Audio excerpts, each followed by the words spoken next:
Hello बच्चों, कैसे हो आप लोग? कैसे जा रही है स्टडी? ओके। तो बच्चों, आज आपने जो टॉपिक पढ़ना है वो है energy conservation in SHM. Okay, तो शुरू करते हैं इसको। उसके लिए हम कंसीडर करेंगे किसको? मैस स्प्रिंग सिस्टम को। ठीक है, सर्दियाँ आ गई हैं और गले ख़राब हो गए हैं, तो अब आपको थोड़ा सा एडजस्ट करना पड़ेगा इसी मेरे फटे हुए स्पीकर के साथ। चलो समझो, ये आपका स्प्रिंग है और यहाँ पर इसके साथ आपने मैस अटैच किया हुआ है। ठीक है, तो बच्चों देखो, अगर आप इस स्प्रिंग मैस को, यानी अभी यहाँ पे ये मीन पोजीशन पे पड़ा है, आपको पता है मीन पोजीशन कौन सी होती है?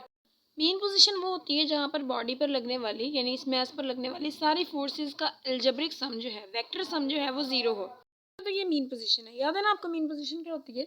तो बेटा एसएचएम में हम हमेशा ही जो डिस्प्लेसमेंट होता है उसको मीन पोजीशन से मेजर करना शुरू करते हैं। यानी जहाँ पे मीन पोजीशन है ना, वहाँ पर डिस्प्लेसमेंट आपका जीरो होगा, यानी x is equal to zero होगा। तो जब आप इसको डिस्प्लेस कराते हो, देखो, इमेजिन करो कि आपने डिस्प्लेस करा के इस मैस को यहाँ पर ले आए हो। ठीक है, सही है। अब ये मैस ऐसे हो जाएगा ना, कुछ मैं अब इसके ऊपर ड्रा नहीं करूँगी क्योंकि फिर ज़्यादा घिचमिच हो जाएगी। तो बस आप इमेजिन करो कि आप मैस को उठाकर यहाँ पर डिस्प्लेस कर दिया आपने। तो अब यहाँ पर ये अपनी एक्सट्रीम पोजीशन पर है। ठीक है, अब आपको पता है ना, मीन पोजीशन से जो अगला फासला होता है, ठीक है, उसको हम कहते हैं, यानी मैक्सिमम फासला जो होता है उसको हम कहते हैं एम्पलीट्यूड, और इसको हम एक्स नॉट से शो करते हैं। तो बच्चे जब हम इसको यहाँ पर ले आएंगे तो क्या होगा? होगा ये कि इसके ऊपर रिस्टोरिंग फोर्स लगेगी और ये पीछे की तरफ मूव करना शुरू करेगा। ऐसे ही होगा ना? ऐसे ही होगा ना कि आप इसको इधर लेके आओगे तो मीन पोजीशन की तरफ क्या लगेगी? फोर्स लगेगी। और उस फोर्स को हम शो कैसे करते हैं? ये पीछे वाले टॉपिक्स में आप पढ़ चुके हैं, F is equal to minus k x. ठीक है, अब आपका ये एक्स नॉट है तो यहाँ पे एक्स नॉट लगा दो, डिस्प्लेसमेंट आपने लगाना होता है। ठीक है, तो अब देखो बेटा, आपने इसके ऊपर इधर को फोर्स लगेगी ना, तो अब आपने क्या करना है, इसके ऊपर इस डायरेक्शन में फोर्स लग रही है, अब आपने इसको इधर को डिस्प्लेस करवाना है। तो क्या होगा कि आपने बिल्कुल इतनी ही फोर्स लगानी है, बिल्कुल इतनी ही फोर्स लगानी है। यानी स्प्रिंग जो है वो इस पे इस डायरेक्शन में फोर्स लगा रहा है, जब आपने इसको इधर को डिस्प्लेस कराना है तो बिल्कुल इतनी फोर्स लगानी है। वो इस वजह से लगानी है कि इसके अंदर कोई भी एक्सेलरेशन जो है वो ना हो। ठीक है, देखो ये आपका मैस स्प्रिंग सिस्टम है, ये इसके साथ मैस अटैच हुआ है। ठीक है, इसके ऊपर अगर आप इसको डिस्प्लेस कराओगे तो फोर्स लगेगी इस डायरेक्शन में, और जो इस डायरेक्शन में फोर्स लगेगी वो कितनी होगी? F is equal to minus k x. सही है, तो आपने क्या करना है, इसको डिस्प्लेस कराना है इस डायरेक्शन में और सेम टू सेम इतनी ही फोर्स लगानी है। सही है, यानी आपकी लगाई हुई फोर्स बिल्कुल इसके बराबर हो लेकिन उल्टी डायरेक्शन में हो। तो यहाँ पर जो आपने फोर्स लगानी है, क्योंकि डायरेक्शन उल्टी है ना, ये नेगेटिव साइन शो करता है कि आपकी फोर्स जो है वो टुवर्ड मीन पोजीशन है। तो टुवर्ड, अब आपकी उल्टी डायरेक्शन में है तो ये माइनस साइन जो है वो खत्म हो जाएगा। सही है, तो इसके नतीजे में क्या होगा, क्योंकि फोर्सेस जो है वो इक्वल एंड ऑपोजिट है तो वो एक दूसरे को कैंसिल आउट कर देंगी, तो आपका बॉडी जो है वो इक्विलिब्रियम पोजीशन में रहेगा। ठीक है, समझ आ रही है ना? यानी आपकी फोर्स, इसको अगर आप F1 बोल दो, इसको F2 बोल दो, तो F1 बराबर है F माइनस F2 के, यानी उल्टी है। देखो F1 आपके पास कितनी है? Minus k x is equal to minus F2। ठीक है, F2 निकालने तो माइनस से माइनस कैंसिल आउट हो गया, तो ये k x not is equal to F2। समझ आ गई? तो जो इस डायरेक्शन में जिस फोर्स से आप इसको लेके जाओगे तो वो इसके बराबर होगी। सही है, इसी वजह से हम माइनस साइन यहाँ पर नहीं लगाते। तो फिर से बता दूं कि इसके ऊपर हम इक्वल फोर्स इसलिए लगा रहे हैं कि इस ये वाला जो मैस है इसको इधर लाते हुए कोई भी एक्सेलरेशन ना हो। सही है, तो एक्सेलरेशन क्यों ना हो, ये भी तो आपके क्वेश्चन आता है जहन में कि हमें क्या मुसीबत पड़ी हुई है कि हम इसको आहिस्ता आहिस्ता लाएं, यानी इतनी फोर्स के साथ लाएं। हम एक दफ़ा में ले आते हैं, एक्सेलरेशन हो भी जाए तो क्या हो जाएगा? तो देखो बेटा, एक्सेलरेशन इस वजह से नहीं है कि हम यहाँ पर ये सोचते हैं कि इस फोर्स की वजह से, यानी इस फोर्स की वजह से जितना भी वर्क डन हुआ है वो सारे का सारा आपके बॉडी की पोटेंशियल एनर्जी में हुआ है, यानी पोटेंशियल एनर्जी में चेंज हो गया है। अगर कोई एक्सेलरेशन भी आएगी, वेलोसिटी में चेंज भी आएगी, तो फिर आपको काइनेटिक एनर्जी को भी कंसीडर करना पड़ेगा। ठीक है। तो सिर्फ इस बात को, इस जो आपने अजम्पशन लगाई है कि जितना भी आपने वर्क डन करना है वो सारे का सारा पोटेंशियल एनर्जी की फॉर्म में होगा, तो इस वजह से आप क्या करते हो, इसको इक्विलिब्रियम में रखते हो। ठीक है, इसके अंदर कोई भी एक्सेलरेशन जो है वो प्रोड्यूस नहीं होने देते।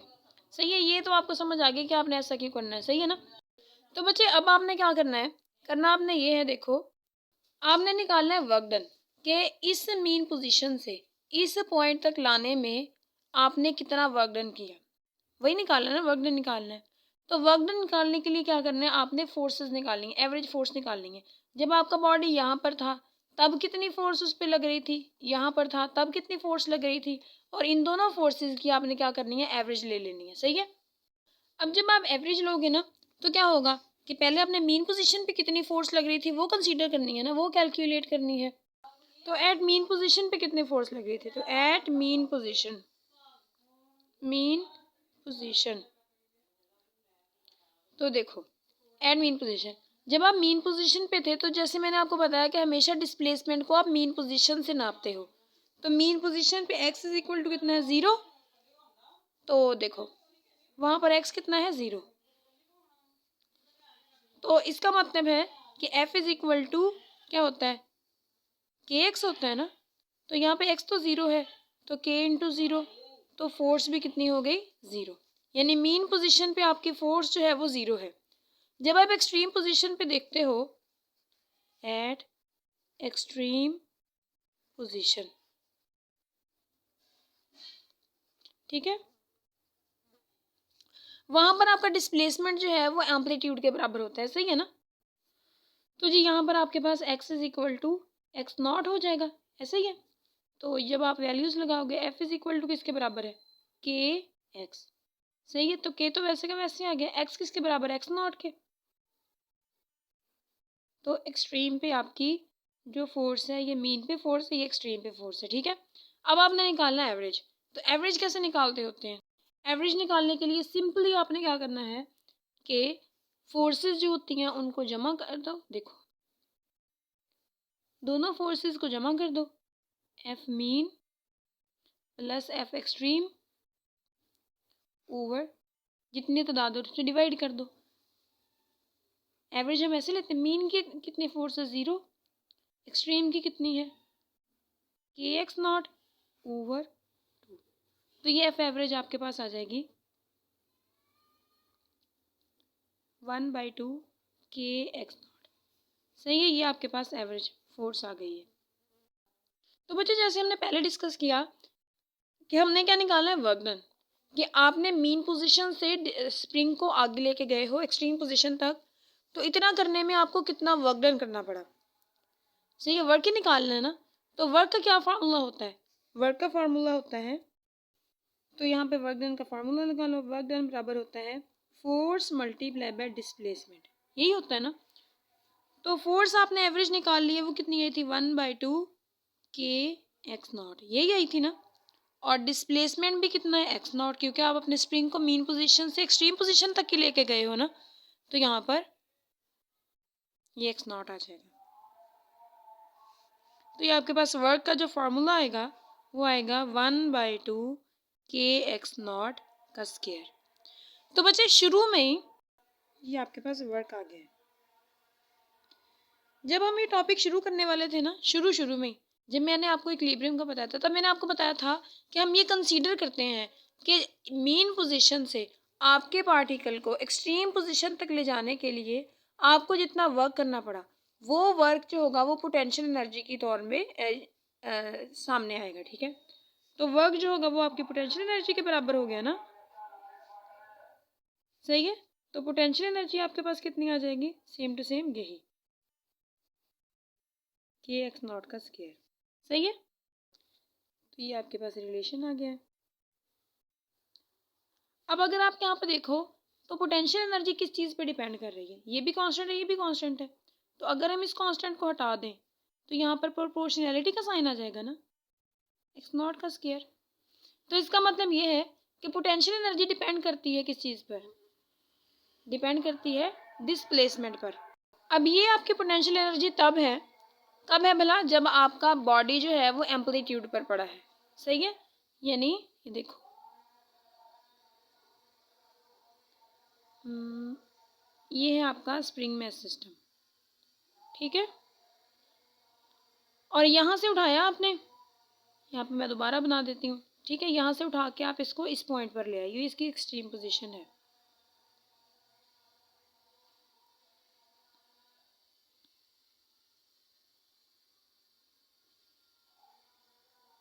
ऐसे, सही है।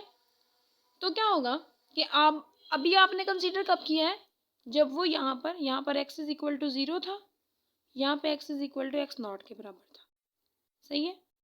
समझ रहे हो ना बात को कि आप, लेकिन अगर आपका बॉडी जो है वो एम्पलीट्यूड पर ना पड़ा हो, बल्कि एम्पलीट्यूड और मीन पोजीशन के कहीं दरमियान पर हो, यानी समझ लो यहाँ पर है, यानी अगर मैं इसको दोबारा बनाऊं तो समझ लो कुछ यहाँ पर पड़ा है,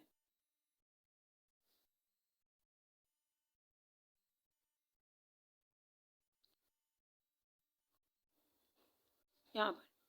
तो यहाँ पर तो ये एक्स नॉट नहीं है ना, यानी अगर हम यहाँ पर डिस्प्लेसमेंट को एक्स समझ लें, तब आपके जो पोटेंशियल एनर्जी है इसका फार्मूला क्या आएगा, potential energy equal to half k x का स्क्वायर, यही आएगा ना। यहाँ पर एक्स नॉट क्यों आया था, क्योंकि आपका डिस्प्लेसमेंट जो था वो एम्पलीट्यूड के बराबर था, मीन पोजीशन से मैक्सिमम पॉइंट पर था। अभी आपका डिस्प्लेसमेंट जो है वो एम्पलीट्यूड से पीछे है, लेकिन मीन पोजीशन से आगे है, सही है। यानी मीन पोजीशन इसकी किधर है, इधर देखो, इस पॉइंट पर, और एक्सट्रीम पोजीशन किस पॉइंट पर है, इस पॉइंट पर। तो यहाँ पर उसका डिस्प्लेसमेंट को हम एक्स से शो कर देते हैं, तो यहाँ पर आपकी पोटेंशियल एनर्जी कहाँ पे है, के एक्स स्क्वायर। समझ आ गई ना बात की। तो अभी हमने क्या करना है कि ये भी कांस्टेंट है, ये भी कांस्टेंट है, इसको आप हटा दो, तो ये डिपेंड करता है एक्स स्क्वायर की, यानी डिस्प्लेसमेंट के स्क्वायर के डायरेक्टली प्रोपोर्शनल है। अब इसका मतलब क्या है, इसका मतलब ये है कि जैसे जैसे डिस्प्लेसमेंट बढ़ता जाएगा पोटेंशियल एनर्जी ज़्यादा होती जाएगी, सही है। इस इक्वेशन से आपको क्या पता चलता है कि पोटेंशियल एनर्जी, अगर हम इसको थियोरेटिकल फॉर्म में लिखना चाहें तो हम कैसे लिख सकते हैं कि potential energy is directly proportional to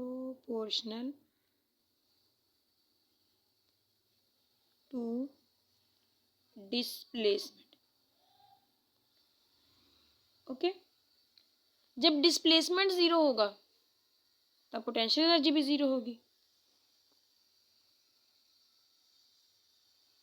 when displacement zero,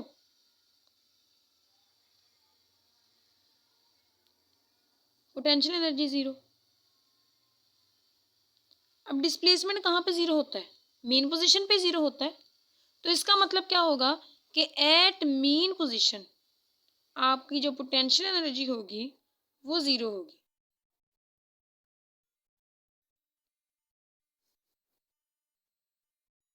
सही है। एक तो ये चीज़ आ गई। इसका मतलब है कि जब डिस्प्लेसमेंट मैक्सिमम होगा तो पोटेंशियल एनर्जी भी क्या होगी, maximum. When displacement is maximum,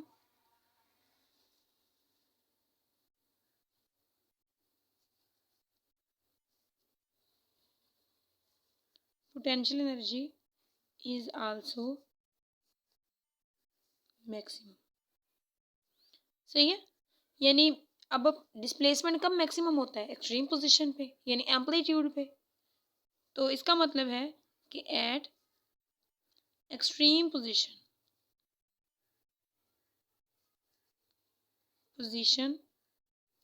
potential energy जो होगी वो मैक्सिमम होगी। समझ आ गई। तो बच्चा ये तो सारी थी पोटेंशियल एनर्जी की बात। अब हम बात करते हैं काइनेटिक एनर्जी की, कि उसका क्या लेना देना है, ठीक है। तो बच्चे आपने ना अभी पोटेंशियल एनर्जी जो है वो तो देख ली, ठीक है, कहाँ पे ज़ीरो होती है, कहाँ पे मैक्सिमम होती है, क्या होता है। अब आपने देखना है काइनेटिक एनर्जी, सही है। इसके लिए आप कंसीडर करना है क्या भला, काइनेटिक एनर्जी का फार्मूला तो आपको पता ही है ना, फार्मूला क्या होता है। उसका फार्मूला होता है 1/2, यानी काइनेटिक एनर्जी का फार्मूला होता है 1/2 mv स्क्वायर, यही होता है। तो पीछे वाले टॉपिक्स में क्या है कि आप वेलोसिटी जो होती है उसका फार्मूला भी निकाल चुके हो, यानी इंस्टेंटेनियस। बेसिकली इंस्टेंटेनियस क्यों है वो भी मैं आपको बताती हूँ, ठीक है।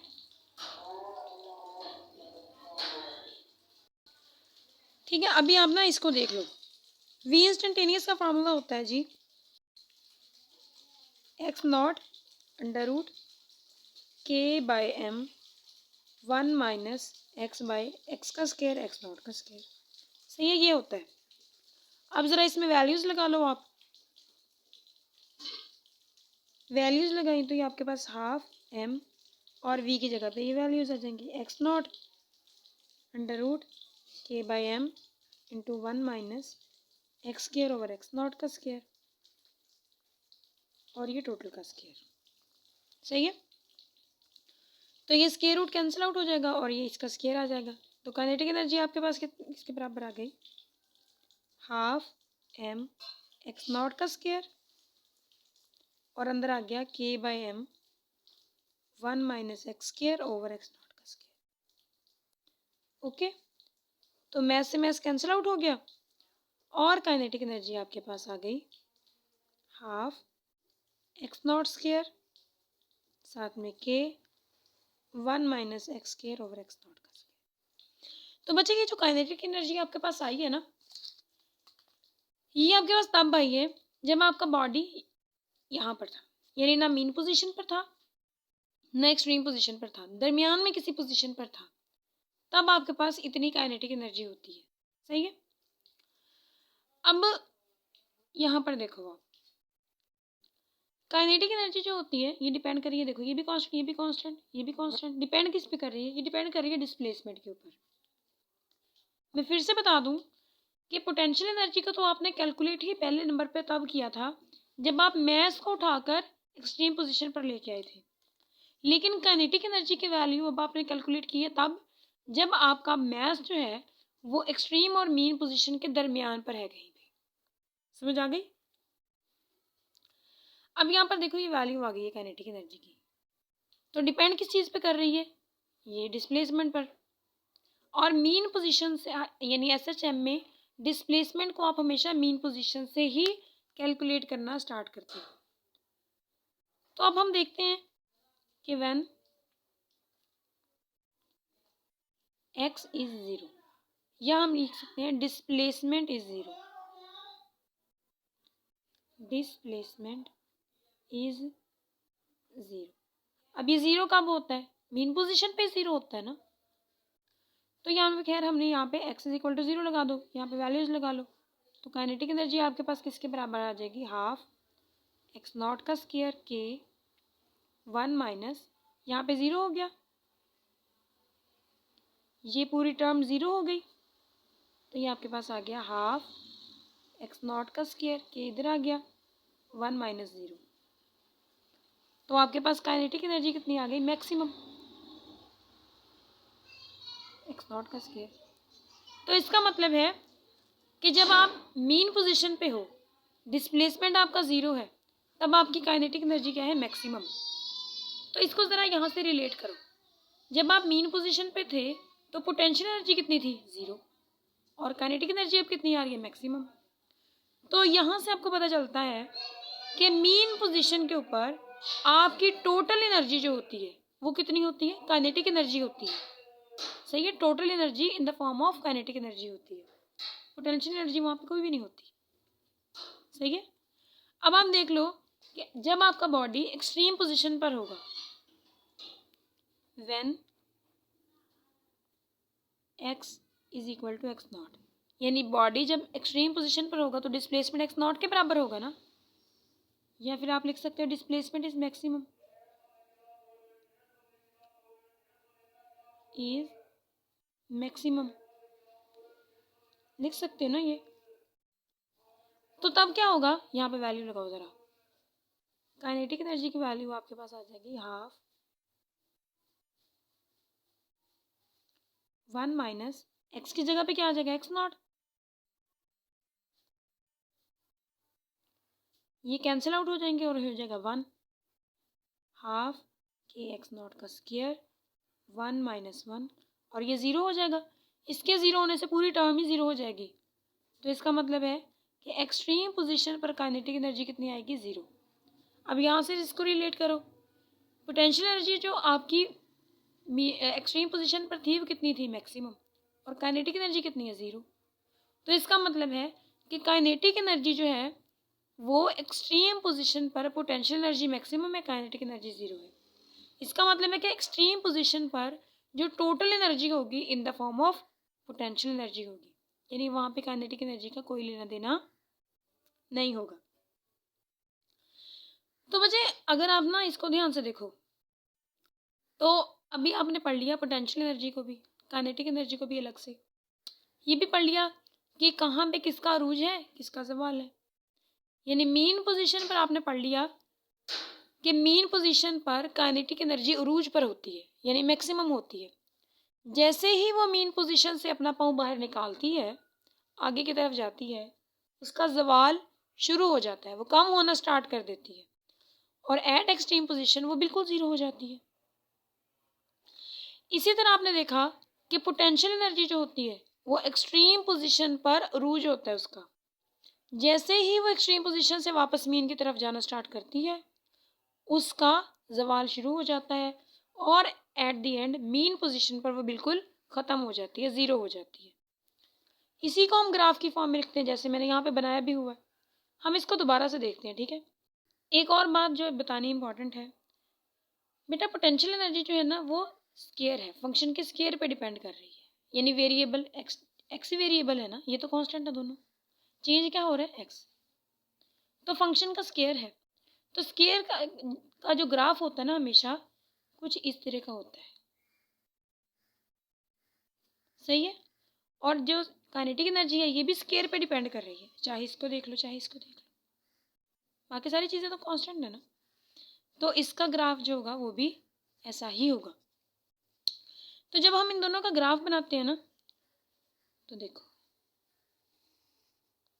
समझो ये आपकी मीन पोजीशन है, यहाँ पे आपका डिस्प्लेसमेंट 0 है, ये आपकी पॉजिटिव एम्पलीट्यूड है, एक्सट्रीम पोजीशन है, ये पीछे वाला है, ऐसा ही। तो अगर हम पहले पोटेंशियल एनर्जी की बात करें तो वो क्या होता है, एक्सट्रीम पोजीशन पर वो मैक्सिमम होती है, और यहाँ से ये कम होते होते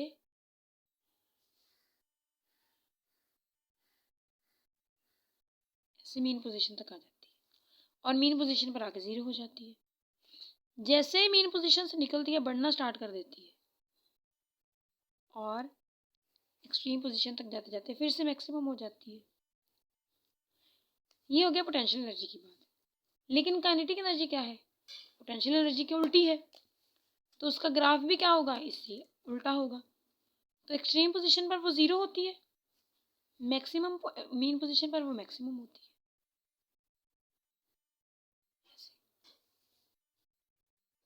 यहाँ से फिर ऐसे, सही है। इसका मतलब क्या है कि जब आप मीन पोजीशन पर देखोगे, यहाँ पर, तो आपको सिर्फ और सिर्फ काइनेटिक एनर्जी मिलेगी, पोटेंशियल एनर्जी 0 है। अगर आप एक्सट्रीम पोजीशन पर देखोगे, चाहे इधर देख लो चाहे इधर देख लो, तो आपको सिर्फ पोटेंशियल मिलेगी, काइनेटिक 0 है। लेकिन अगर आप दरमियान में किसी पॉइंट पर देखोगे तो इन दोनों का प्लस मिलेगा, और वही हम अगले सेक्शन में डिस्कस करने वाले हैं। ओके, तो चलो आ जाओ फिर। तो बच्चे आपने पोटेंशियल एनर्जी भी पढ़ ली अलग से, काइनेटिक एनर्जी भी पढ़ ली, लेकिन फिर मैं आपको बताती हूँ, देखो कि यहाँ पर आपका बॉडी जो है, फिर से बनाते हैं इसको, यह मीन पोजीशन पे पड़ रहा है, ठीक है। आप क्या करते हो, इसको उठाकर ले जाते हो कुछ यहाँ पर, इसको उठा किधर ले गए, तो ये कुछ ऐसा हो गया। अब बच्चे एक बात बताऊँ आपको, आपका बॉडी जो है ना वो भी एक्सट्रीम पोजीशन पर नहीं है। देखो ये इसकी मीन पोजीशन है, इसको हम x इज इक्वल टू 0 बोल देते हैं, ये है इसकी समझो extreme position, x is equal to x not. ठीक है, अब देखो ये है इसकी मीन पोजीशन, ये है इसकी एक्सट्रीम पोजीशन, यानी ना ये मीन पे ना ये एक्सट्रीम पर है, दरमियान में है किसी पॉइंट पर। अब अगर तो ये मीन पर होता तो हम कहते हैं कि इसकी टोटल एनर्जी जो है वो काइनेटिक एनर्जी है, सिर्फ काइनेटिक एनर्जी फाइंड कर लो, एनर्जी मिल जाएगी।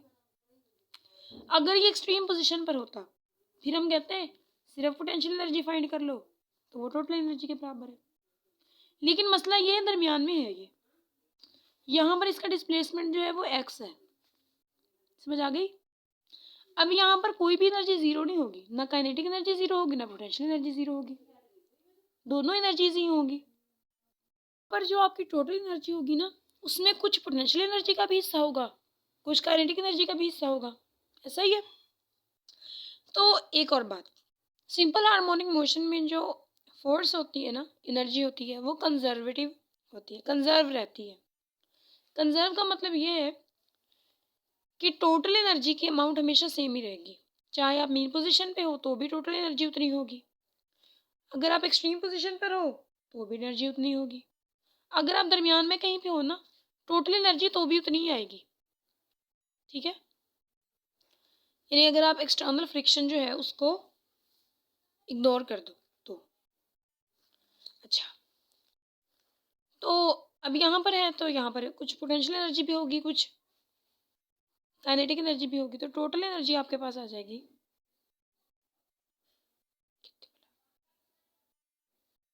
Kinetic energy plus potential energy.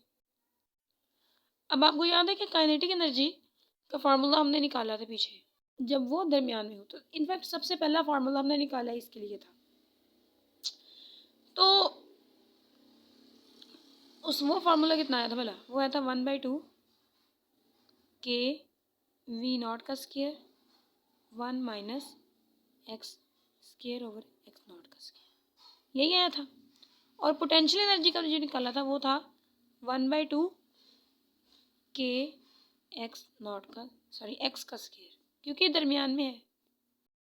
अच्छा, तो अब देखो बेटा हम इसको इधर मल्टीप्लाई कराते हैं, तो ये आपके पास कुछ क्या आ जाएगा, ये एक्स नॉट है, सही है। तो जब आप इसको अंदर मल्टीप्लाई कराओगे तो 1/2, तो ये अंदर जाएगा के एक्स नॉट का स्क्वायर प्लस, और ये क्या आ जाएगा के एक्स नॉट का square into x square over x not square, यही आ जाएगा ना। अब ये इससे कैंसिल आउट हो गया, तो ये आपके पास आ गया 1/2, ये आ गया के एक्स नॉट स्क्वायर, और ये आ गया के एक्स स्क्वायर प्लस 1/2 के एक्स का स्क्वायर, सही है। यहाँ पर ये माइनस है, अब जब ये अंदर 1/2 माइनस होगा मल्टीप्लाई, तो 1/2 के एक्स नॉट का स्क्वायर माइनस 1/2 के एक्स का स्क्वायर प्लस 1/2 के एक्स का स्क्वायर, ये कैंसिल आउट हो गए। पीछे आपके पास टोटल एनर्जी कितनी बच गई,